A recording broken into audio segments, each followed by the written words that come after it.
ಮಾನ್ಯ ಗೌರವಾನ್ವಿತ ರಾಜ್ಯಪಾಲರು ಬರ್ತಕ್ಕಂಥದ್ದು ಎರಡೂ ಸದನಗಳನ್ನು ಉದ್ದೇಶಿಸಿ, ಜಂಟಿ ಸದನವನ್ನು ಉದ್ದೇಶಿಸಿ ಭಾಷಣ ಮಾಡ್ತಕ್ಕಂಥದ್ದು ಇದು ಸಹಜವಾಗಿ ವರ್ಷದ ಮೊದಲಲ್ಲಿ ನಡೀತದೆ. ನಡೆದಾಗ ಆಗಿದ್ದೇನಂತಂದರೆ ರಾಜ್ಯಪಾಲರು ಅದಕ್ಕೆ ಒಪ್ಪಲಿಲ್ಲ. ಯಾಕೆಂದರೆ is the head of the constitution, at the same time president of India representative. ಅವರು ಅದನ್ನು ರೆಪ್ರೆಸೆಂಟ್ ಮಾಡೋರು. ಒಂದು ಸಾರಿ ಒಂದು ಆ್ಯಕ್ಟ್ ಪಾಸ್ ಆದರೆ ಕೇಂದ್ರದಲ್ಲಿ ಅದಕ್ಕೆ ಅಂಕಿತ ಹಾಕೋರು ರಾಷ್ಟ್ರಪತಿಗಳು.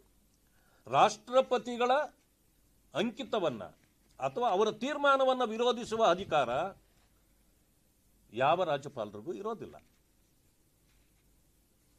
ಆ ಕಾರಣದಿಂದ ಅವರು ಆ ವಿಚಾರಗಳನ್ನು ಬಿಟ್ಟು ಬೇರೆ ಹೇಳ್ತೀನಿ. ಅದಕ್ಕೆ ಸರ್ಕಾರವು ಏನು ಮಾಡಬೇಕಂದ್ರೆ ಅವರು ಇದುವರೆಗೂ ಮಾಡಿದ ಸಾಧನೆಗಳು, ನಂತರ ಪಾಲಿಸಿ ಪ್ರೋಗ್ರಾಮ್ಸು, ಆಮೇಲೆ ಫ್ಯೂಚರ್ ಪ್ರೋಗ್ರಾಮ್ಸು, ಇಷ್ಟನ್ನೇ ಹೇಳಬೇಕೆ ಹೊರತು ಅವರು ನೀವು ಕೇಂದ್ರ ಸರ್ಕಾರವನ್ನು ವಿರೋಧಿಸ್ತಕ್ಕಂಥ ಅಥವಾ ಸಂವಿಧಾನದ ವಿರುದ್ಧವಾಗಿ ಮಾತಾಡ್ತಕ್ಕಂಥದ್ದನ್ನು ನೀವು ಬರೆದು ಕೊಟ್ಟರೆ ಅದನ್ನು ಓದಬೇಕಿಲ್ಲ.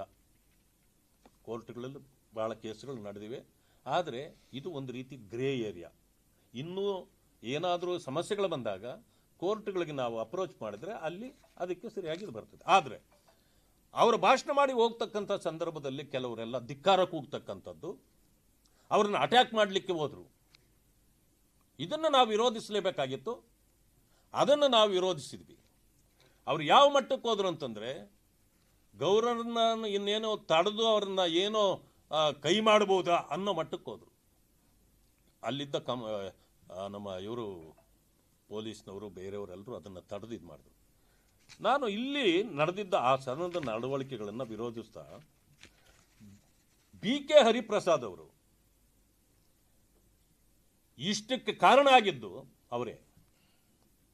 ಅವರ ಪೊಲೀಸ್ನವರು ಅಥವಾ ಈ ಮಾರ್ಷಲ್ಗಳು ಅವರನ್ನು ಹಿಂದಕ್ಕೆ ಎಳ್ಕೊಂಡಾಗ ಎಲ್ಲೋ ಬಟ್ಟೆ ಹರಿದೋಯ್ತು. ಎಷ್ಟು ಸುಳ್ಳು ಹೇಳಿದ್ರು ಅಂದರೆ BJP ಅವರು ಬಂದು ಬಟ್ಟೆ ಹರಿದ್ರು ಅಂತ. ನಾವು ಒಬ್ಬರು ಕೂಡ ಅವ್ರ ಜೊತೆಯಲ್ಲೂ ಇರಲಿಲ್ಲ, ಹೊರಗಡೆ ಹೋಗೇ ಇರಲಿಲ್ಲ. ಅದಾದ ನಂತರ ಬಟ್ಟೆ ಹರಿದಿದ್ದೂ ಸುಳ್ಳು ಹೇಳಿದರು, ಅದು ಧಿಕ್ಕಾರಕ್ಕೆ ಹೋಗಿದ್ದು ಇಲ್ಲ ಅಂತ ಹೇಳಿದರು. ಇದಕ್ಕೆ ಸದನದಲ್ಲಿ ಚರ್ಚೆ ಪ್ರಾರಂಭವಾದಾಗ ನಾವೆಲ್ಲ ಅವರನ್ನು ತರಾಟೆಗೆ ತೆಗೆದುಕೊಂಡಿದ್ದಕ್ಕೆ ಅವರು ಯಾವ ಮಟ್ಟಕ್ಕೆ ಮಾತಾಡಿದ್ರು ಅಂದರೆ RSS ಬಗ್ಗೆ ಮಾತಾಡಿದ್ರು. ಅವರಿಗೆ ಅದು ಚಪಲ ಬಿಡಿ. ಹೆಣ್ಣು ಮಕ್ಕಳ ಬಗ್ಗೆ ಅಗೌರವದಿಂದ ಮಾತಾಡಿದ್ರು, ಚಡ್ಡಿಗಳು ಅಂತ ಮಾತಾಡಿದ್ರು, ಆಮೇಲೆ ಪೋಕ್ಸೋ ಇವರು ಅಂತ ಮಾತಾಡಿದ್ರು. ಕೈ ತೋರಿಸಿದ್ರಲ್ಲ ನೀವು ರಾಜ್ಯಪಾಲರಿಗೆ ಅಂತ ಹೇಳಿದ್ರೆ ಏನೇನು ಕಾಲು ತೋರಿಸಬೇಕಾಗಿತ್ತಾ? ಎಷ್ಟು ಉದ್ದಟತನ! ನಾನು ಅದನ್ನು ಪ್ರಶ್ನೆ ಮಾಡಿದ್ದಕ್ಕೆ ನನ್ನನ್ನು ಕೂಡ ಕೆಟ್ಟ ಪದದಿಂದ ನಿಂದಿಸಿದ್ರು. ಆ ಪದ ನಾನು ಹೇಳೋದು ನನಗೆ ಅಗೌರವ ಇದೆ. ಇಂಥ ಪದ ಬಳಕೆ ನಾಯಕನಾದವನು ಬಾಯಲ್ಲಿ ಬರ್ತದ? ಇವರನ್ನು ನಾಯಕ ಅಂತ ಕರೆಯಲಿಕ್ಕೆ ಸಾಧ್ಯವೇ ಇಲ್ಲ. ಇವರ ಉದ್ದಟತನ, ಗರ್ವ, ಅಹಂಕಾರ ಜುಟ್ಟೇರಿಬಿಟ್ಟಿದೆ ಅವರಿಗೆ ತಲೆಯಲ್ಲಿ, ಮೀರಿ ಹೋಗಿದೆ.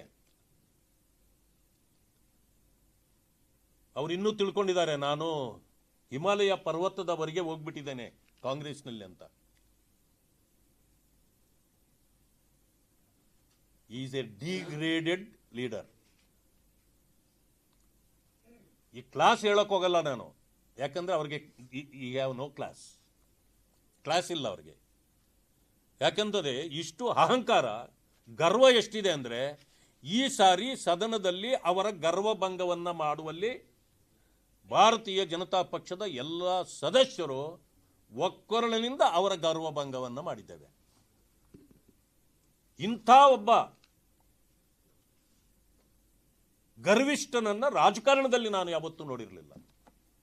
ಇಂಥ ಪದ ಬಳಕೆಗಳನ್ನು ಮಾಡಿದ್ರಿಂದ ಅದಕ್ಕೆ ಕಾಂಗ್ರೆಸ್ಸು ಕೂಡ ಬೆಂಗಳೂರಿಂದ ಡೆಲ್ಲಿವರೆಗೆ ಕರೆಸ್ಕೊಂಡು 3-4 ಬಾರಿ ಅವರನ್ನು ರಾಜ್ಯಸಭಾ ಮಾಡಿ ಎಲ್ಲ ರಾಜ್ಯಗಳಿಗೆ ಅವರನ್ನು ಅಬ್ಸರ್ವರ್ ಆಗಿ ಕಳಿಸಿ ಇದೇನ ಕಲ್ತಿದ್ದೆವರು ಸೌಜನ್ಯ?